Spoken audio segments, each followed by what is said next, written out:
Good morning. आज हम पढ़ेंगे कक्षा 5वीं की दूसरी इकाई की 9वीं कविता भारत। ये देखिए, ये हमारे हिंदुस्तान का चित्र है। आज हम अपने हिंदुस्तान के बारे में पढ़ने वाले हैं। ये प्रथम दो पंक्तियां हैं। जग में सुंदर विशाल अनुपम एक अजूबा, भारत जैसा देश नहीं है इस दुनिया में दूजा। कवि कहते हैं जग में सुंदर, जग यानी कि संसार। तो कवि ने भारत को जग में यानी कि संसार में क्या माना है? सुंदर माना है, विशाल माना है, अनुपम। अनुपम का मतलब होता है एकदम हटकर, अजीब सा, अजूबा सा। भारत जैसा देश नहीं है इस दुनिया में दूजा। तो कवि का मानना है कि अगर पूरे दुनिया में हम ढूंढने निकले तो हमारे हिंदुस्तान जैसा देश आपको और कहीं देखने नहीं मिलेगा। यानी जो खासियत हिंदुस्तान की है वो खासियत विश्व में और किसी देश में नहीं पाई जाती। सुबह सुनहली किरणें आकर खिड़की खोल जगाती। अब हिंदुस्तान की विशेषता यह है कि हमारे यहाँ सुबह सुबह सूरज की सुनहली किरणें आकर खिड़की खोल हमें जगाती हैं। यानी हमें संदेशा देती हैं कि सुबह हो गई है, उठो और काम धंधे पर लग जाओ। मुंडेर पर कोयल चुनमुन राग प्रभाती गाती। मुंडेर का मतलब होता है छत, और राग का मतलब होता है गाना गाना। तो सुबह सुबह हमारे हिंदुस्तान में हमारे घर की छत पर कोयल आ जाती है और वो अपना मधुर स्वर सुनाती है।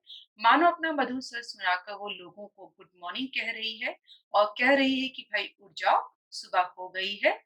आप सभी को अपने अपने काम धंधों पर लग जाना चाहिए। कामकाज में जुटा हुआ है देखो देश समूचा।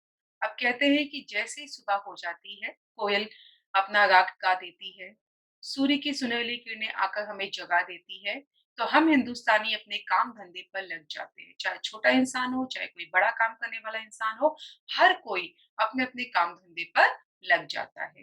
भारत जैसा देश नहीं है इस दुनिया में दूजा। इसीलिए पूरे विश्व में भारत ही सबसे एक अजूबा देश माना गया है, क्योंकि यहाँ सभी लोग ने अपना एक टाइम टेबल बना लिया है कि कब उन्हें सोना है, कब जगना है, कब काम करना है। तो नियम के हिसाब से हम सभी सुबह-सुबह जल्दी उठ जाते हैं और अपने-अपने काम धंधों पर लग जाते हैं। अगला, सच्चे मन से गले लगाकर हमें प्रेम जताते। कहते हैं भारत में अगर दुश्मन भी हमसे माफी मांग ले तो हम दुश्मन को भी माफ कर देते हैं और दुश्मन को भी हम गले लगाकर उससे प्यार इस तरह से जताना शुरू कर देते हैं। ये हम हिंदुस्तानियों की खासियत है कि हम दुश्मनी बहुत जल्दी भूल जाते हैं। लेकिन जो भी आंख दिखाता उसको सबक सिखाते हैं। लेकिन कवि यहाँ पे कह रहे हैं कि हम लोगों को माफ तो कर देते हैं, लेकिन अगर कोई हम पर बुरी नजर रखता है या हमें आंख दिखाता है या दुश्मनी हमसे करता है, तो ऐसे इंसान को सबक भी सिखाना चाहिए। और ऐसे इंसानों को सबक सिखाने के लिए हम और हमारे सेना के लोग हमेशा तैनात रहते हैं, और जब भी हमें मौका मिलता है हम दुश्मन को जरूर सबक सिखाते हैं। प्रगति पथ पर बढ़ते, करते श्रम की पूजा, भारत जैसा देश नहीं है इस दुनिया में दूजा। देखिए, माना जाता है कि प्रगति पथ, प्रगति का मतलब होता है उन्नति, पथ यानी कि रास्ता। यानी हम हमेशा उन्नति के रास्ते पर, विकास के रास्ते पर हमेशा लगातार बढ़ते जाते हैं। और ये कैसे बढ़ते हैं? तो करते श्रम की पूजा, यानी अपनी मेहनत के दम पर हम हमेशा अपनी मंजिल को पाने के लिए तैयार रहते हैं। ये जो दुनिया में हमारा नाम होता है, लोग हमारी जय-जयकार करते हैं, वो यूँ ही नहीं करते, वो हमारी मेहनत की वजह से ही करते हैं। यही कारण है कि विश्व में, संपूर्ण विश्व में, यानी यहाँ तक कि भारतीयों की बहुत ज़्यादा माँग होती है। हमें बहुत अच्छी सैलरी पर बाहर बुला लिया जाता है काम करने के लिए, क्योंकि सभी को पता है कि जितने मेहनती हम होते हैं, उतने मेहनती इस विश्व में और कोई नहीं होता। भारत जैसा देश नहीं है इस दुनिया में दूजा। इसीलिए कवि कह रहे हैं कि भारत जैसा देश अगर आप चिराग लेकर ढूंढने भी निकलोगे पूरे विश्व में, तो आपको भारत ही दोबारा मिलेगा।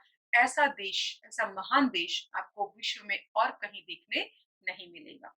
तो इस तरह आज हमने इस कविता में क्या सीखा? इस कविता में आज हमने देखा कि कवि ने भारत की और भारत में रहने वाले लोगों की तारीफ की है। वो यूं ही तारीफ नहीं कर रहे हैं, उनका मानना है कि सच में हमारे यहाँ के लोग तारीफ के काबिल हैं क्योंकि हम दुश्मन को भी माफ कर देते हैं। हम सुबह-सुबह जल्दी उठ के अपने काम-धंधे पे लग जाते हैं। अपने काम की वजह से, अपने श्रम की वजह से हम उन्नति करते हैं। अपनी तो उन्नति करते हैं, भारत की भी हमने उन्नति अपने मेहनत के बल पे की है। इसीलिए आज संपूर्ण विश्व में भारत की काफ़ी सारी माँग है। आइए प्रश्न उत्तर देखते हैं।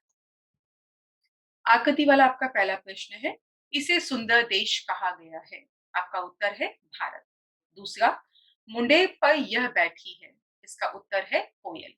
तीसरा, देश के लोग इसमें जुटे हैं। और आपका उत्तर है कामकाज। अगला प्रश्न, आंख दिखाने वाले को हम यह सिखाते हैं। उत्तर है सबक। हम इसकी पूजा करते हैं। इसका उत्तर है श्रम। और आपका अंतिम सवाल है, सुनहली किरणें यह खोलकर आई। आंसर है आपका खिड़की। ये आपका अगला 100 मार्क का प्रश्न, भारत देश की महानता अपने शब्दों में लिखिए। इसका उत्तर आपको 8 से 10 पंक्तियों में लिखना है। आशा करती हूँ आपको ये कविता अच्छे से समझ में आ गई होगी। धन्यवाद।